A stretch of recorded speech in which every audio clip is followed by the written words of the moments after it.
Hi, fabulous Firsty families. It's Mrs. Hermanson. I'm at home just kind of relaxing after the first day for the Monday, Tuesday group, and it was awesome. The class did fabulous. I really couldn't have asked for a better group of kids.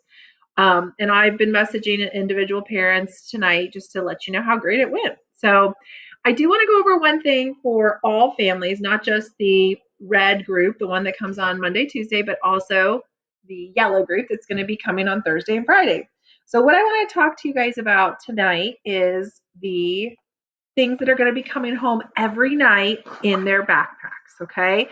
I talked to the kids about this today and I'll talk about it on Thursday. There are three main things. Okay. And to keep it really simple and streamlined, those three things are going to be in our seat sacks. Seat sacks go on the back of a chair. I brought one home to show you. Okay. So these are on the back of their chairs so that everything that they need to take home, they know they just got to reach behind them to grab. Okay. So when they get everything out of their seat sack, there are those three things that I was telling you about. The first thing is a red folder. I'll talk about that in a second. The second thing is a book baggie with a note on it right here for parents that stays with it because I want you to remember how to use the book baggie, and a math baggie. Okay, that will also have this hundreds chart taped to it. Will always be there, and a bunch of stuff in there. So let me talk about each of those things briefly. You guys probably know from kindergarten that the red folder has two sides. There's the return to school side and the keep at home side. Pretty simple. If I put something on this side, I want it returned to school. And for this, the first one is a parent survey. I told the kids that you have homework on the first night of school, not them. So if you guys could fill out the parent survey and just send it back the next day, that would be awesome. And then, of course, on the keep at home side, now the keep at home side usually has graded paperwork.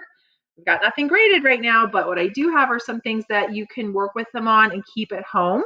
Let me talk about those really briefly. The first thing will actually, the directions are on it, but it's just domino cards you can cut up and put in their math baggie. Now, if you have dominoes at home and you would rather use those at home, that's great. But if you could cut these out just so we can use them at school too, that would be great. The other thing that's on that is just a little puzzle. It's called the Hunter's Chart Puzzle. Directions are here. But the gist of it is you give them maybe 10 colors, crayons or markers, and they color in spaces, and then they cut it out based on the color, and then they have a puzzle. It's really fun.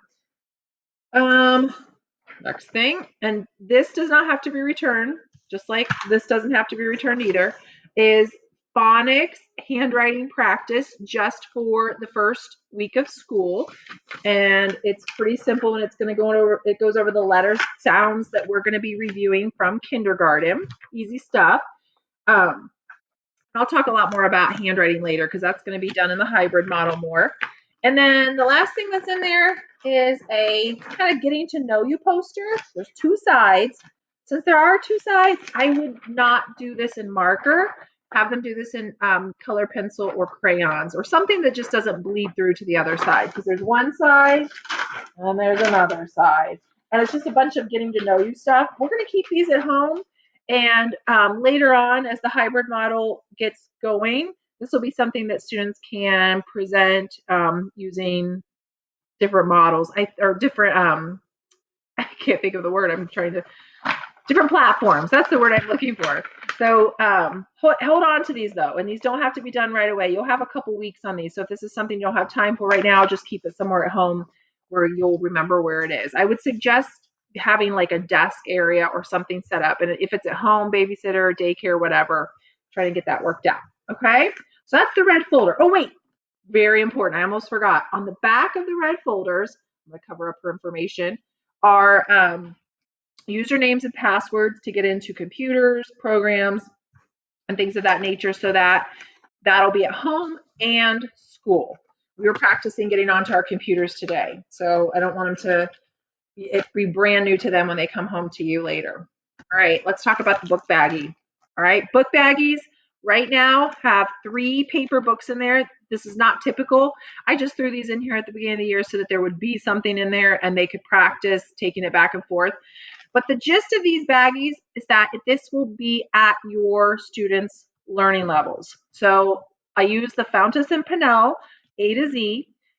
First grade normal levels are between D and J.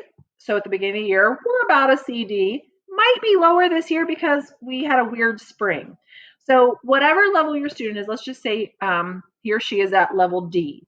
They would choose books that are easier, so level C, just right, level D, a little harder, level E.